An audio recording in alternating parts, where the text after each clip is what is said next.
All right, welcome there. This is Farm Life, and as you can see, I have eggs with me.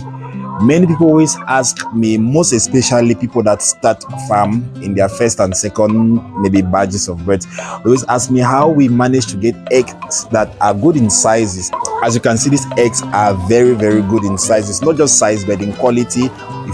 If you're able to break through the egg, you look at the viscosity, you look at the thickness of it, look at the yolk color, and everything is just good. And I'm able to share my experience with you because I didn't start like this. Of course, there was a time on my farm where I struggled with tiny eggs. I was struggling with eggs that are not very easily to market.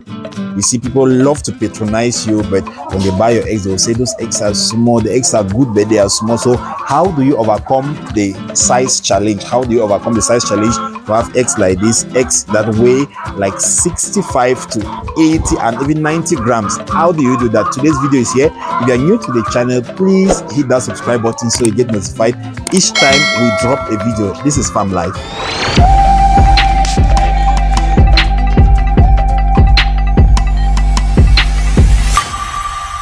So, like I said, you are starting and you want to make sure you sell off every egg you produce. You want to make sure you always have people queuing at your door to get eggs from you.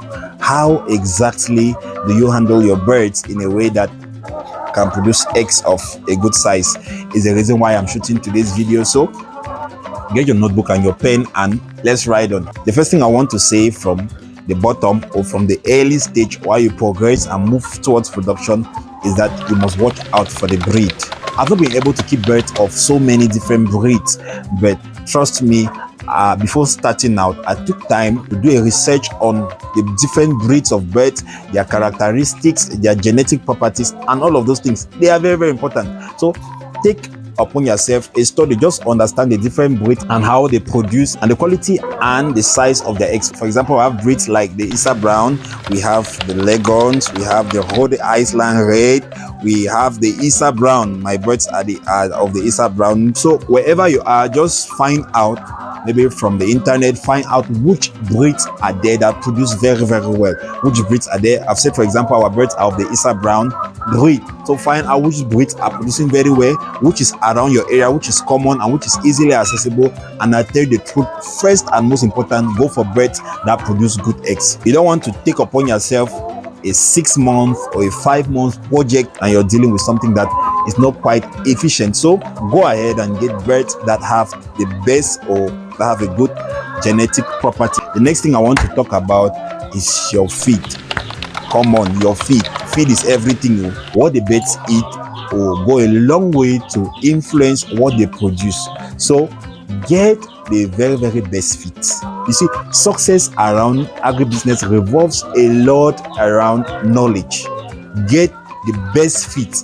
Thanks to the help of my vet technicians, I've been able to come out with a feed formula that works very well for my birds. You must understand that there are essential feed ingredients and components in the feed that contribute a lot to making eggs of a great size and shell of a great color, shell of a great strength, and other things that gives your egg a great quality. So you must make sure that your birds from even day old, you see, a number of people can be careless with what they feed their birds with from day old up to week 12, and they tell you get serious, it's okay to just do anything, and they tell you when it's approaching laying stage you just get serious. It's a whole lie. Don't listen to that. From the first day you get your birds, be sure that you are giving them the right feed. Be sure that feed like that are feeds for layers. They are not feeds for broilers. They are not feeds for ducks. They are not feeds for just indigenous local chickens.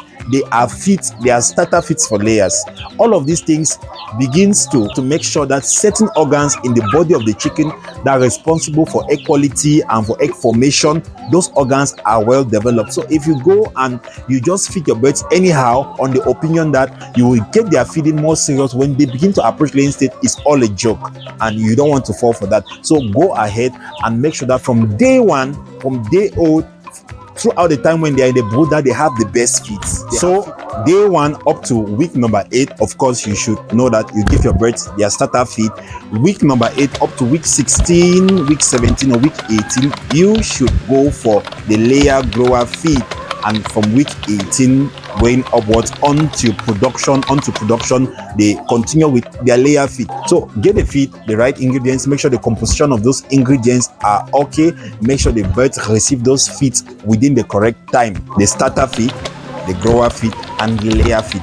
The next thing you should take very, very important, if you are considering getting big eggs, the next thing you must take very, very important that I did was make sure your birds have sufficient light. You see, at every point in time, there's a required time your birds are supposed to be exposed to light.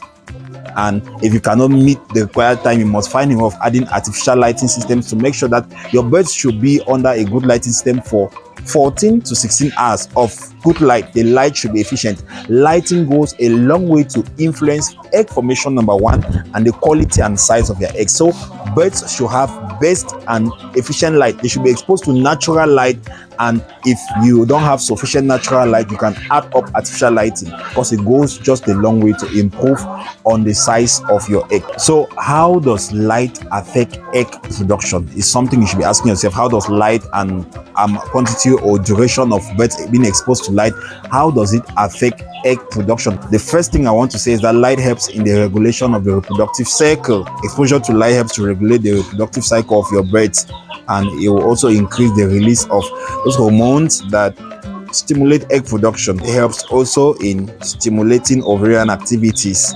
It stimulates the ovaries to produce yolks that and then release into the oviduct to form eggs. And the third way through which lighting will enhance egg size is that lighting will help to regulate the amount of yolk released and the rate of egg white that is produced. So you want to take lighting very serious, as it goes a very, very long way to help you to get eggs. Remember, I said your birds should be exposed to an average of 14 to 16 hours of light. If you live in an area where you don't have up to 14, of course, you don't have up to 14 to 16 hours of natural light, of course, that's possible. Of course, that's normal. Then you should get artificial lighting systems, efficient artificial lighting systems that will almost produce the same quality of light that you get from natural lighting sources like the sun. And I want you to pay attention to the next things I'll be saying that will enhance exercises on your farm. You must make sure you maintain a stress-free environment for your birds. Anything that produces any form of stress or disturbance to the birds, avoid it. Make sure the environment is clean. Make sure aeration is excellent. Anything stresses birds, just anything. It will be a strange dog that just barks. Most especially if your hens are not used to some strange kind of noises, you must make sure you avoid just anything that will stress the birds. Make sure the environment is clean. Make sure your litter is dry. Make sure the environment is clean. Make sure the aeration is okay. Make sure there's a free flow of air, of course, from one side of your chicken structure flowing out through the other side. Make sure your litter is dry. Just make sure they have access to clean water. Of course, all of these factors will mean that your birds are growing healthily. It will mean that they are growing bigger in size. The size of your birds also matter. Bigger hen also means bigger eggs. So make sure you just generally reduce anything or eliminate completely anything that will produce stress to your birds. Make sure water doesn't spill on your litter just anyhow, because it will produce ammonia and it has a way of stressing birds. So you want to make sure the litter is dry. As you can see, you want to make sure the litter is dry. You want to make sure you don't have water spilling around. You want to make sure ammonia released from the litter does not stress your birds. So get the right aeration. Make sure the air is flowing. Make sure they have access to clean water. Follow these simple principles and be consistent and patient, and watch things change out completely for your flock. And then, as I conclude, the last thing I want to talk about is that you must make sure your birds have access to sufficient water. As you know, what we have inside an eggshell here is just a lot of liquid. Let's look at this. So to have this liquid, or to have liquid this thick and of this quality in size, you must make sure that the birds get to take sufficient liquid. What you give, as I earlier said, is what you get. Understand your drinking system. Understand the duration it takes for your birds to always finish up the water in their tank, and always be there to make sure that they have sufficient water. They need to drink a lot of water to be able to produce this. And look at the size of the egg. Look at the thickness of the egg. It's just a whole lot. So go ahead, learn all of the principles I've shared with you. Those principles, you just have to be consistent, and it's what will change a lot of things for you. Take their water serious. So those very, very great principles are the things that you need to practice to make sure you have eggs that are of quality. You want to make sure the people that depend on your farm for food, you want to make sure they have things that are of quality. Thank you for watching the video up to this time. If you are new to the channel, kindly hit the subscribe button so you get notified when we drop our next upload. And from here we say bye bye.